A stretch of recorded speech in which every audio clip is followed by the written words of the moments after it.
I actually watched John Wick Chapter 2 and 3 before I watched Part 1, which I finally watched a few weeks ago, and it's been in the back of my mind for a while.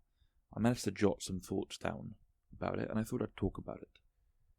I think John Wick's world is wish fulfillment, to the extent that a lot of art is representing wish fulfillment. I think there's something to be said about the world of John Wick and why we find it so appealing.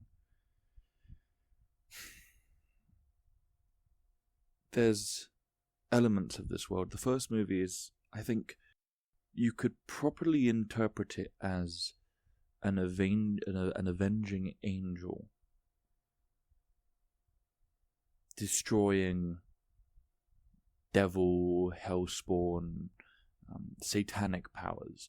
I don't think the symbolism is accidental. The symbolism works. The fact that John Wick has Latin tattooed and crucifixes tattooed on his back, and there's Catholic symbolism in the dress code, the fact that the movie starts at a funeral with a Catholic priest, and the fact that the villains, have a church as a front, but actually dwell in the red circle.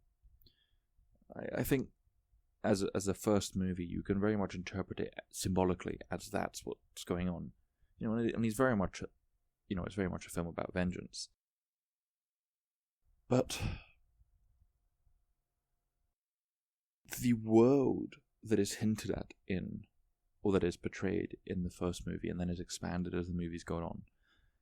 I haven't watched the fourth one yet, but I suppose I'd be curious to see how they continue to expand on this. I doubt it'd be very different. The first three films just sort of show more angles of the same world that the first described, which is a feudal world and a feudal secret order. It's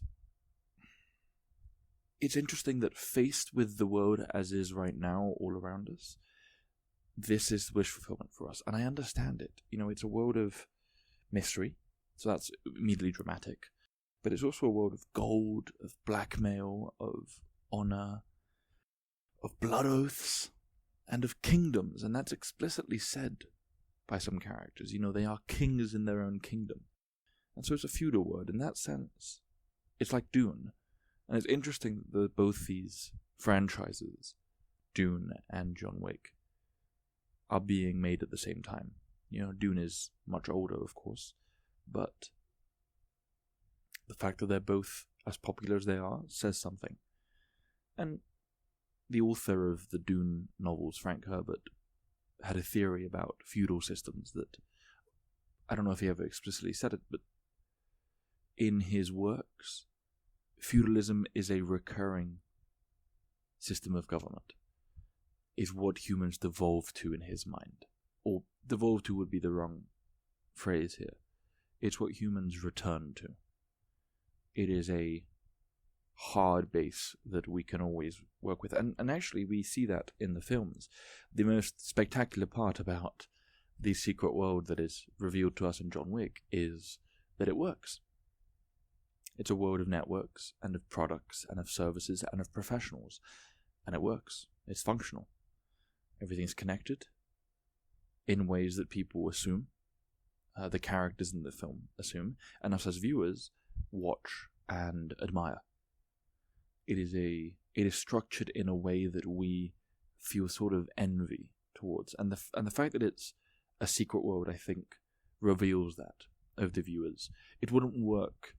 It wouldn't be as compelling if it was just an alternate universe where it is just feudal, even though that's what Dune is. But if it was a alternate timeline of modernity, it was the 2020s, but it was feudal, explicitly, if there just wasn't democracies and there were kings, we wouldn't find it as appealing. It wouldn't be as mysterious, but it wouldn't be as... Well, what I'm getting at is that the fact that it's secret, but we are privy to it by watching the movies, gives us an inclination to what's going on. That this is a wish we wish was... This is a desire that we are being given. This is a desire we're seeing fulfilled, is what I'm trying to say. I suppose the implication is also that in John Wick's world, the world never stopped being feudal.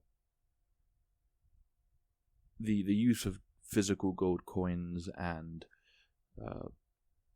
old structures, the fact that it's so Renaissance-like, that it's about guilds and Rome, and sort of there's the implication of ancient heritage. The implication is that the world never stopped being feudal, it just went secret. And it's interesting that as viewers, we understand that. We recognize it as powerful. It clicks as, oh, okay, this is a powerful order because it has this heritage and it has this structure. We intrinsically believe that a feudal system would work the way that the films portray it as such. And I suppose to an extent we wish it was so. We wish that, faced with the world as is, as dysfunctional as it is right now, it would be nice to think that there was a feudal undercurrent that has been working the whole time and we could just be privy to it. You know, there's an almost hopefulness for the human race and human systems there. It's, well, I'm not privy to it, but I know it's there, so, we'll be fine. And it's a narrative tool in the movies. The fact that the organizations and the networks are so powerful is what makes it possible for a character that is depicted as the boogeyman, as this unstoppable force, the ghost. John Wick versus the world is even chances, as the manager of the Continental, the king in his kingdom, says. The fact that organizations are so powerful means that John Wick, a lone man, being as powerful as he's depicted, still feels like the underdog because he's facing this full force of feudal fighting power. Yeah, I suspect that in the first film, because it's so symbolic and it's very tight in the first film, it's an action movie and it's about revenge and it's pretty explicitly focused on being cool. John Wick is very cool. It's like Miles Davis for action movies. Because it's so focused and clearly so on set design and music and action set pieces and just kind of nailing the coolness of it, I suspect a lot of it was unconscious initially. It was, it'd be cool if he had this, he should have these tattoos. They should, the bad guy should, compared to that, be in the red circle, and and there should be this secret organization that uses gold coins, and there should be a pickup service, and the police should be aware of it, but they stay out of it, so governments stay out of it. I suspect this naturally developed from what artists do, which is feeling the zeitgeist for drama and depicting it in ways that we find meaningful and satisfying. I mean, John Wick is fundamentally satisfying. In pure, violence, but also in what I was exploring earlier. The satisfaction of knowing, there's something working, we can be immersed enough to believe that something's functioning, and it looks like that. Yeah, there's probably a lot more we could discuss, but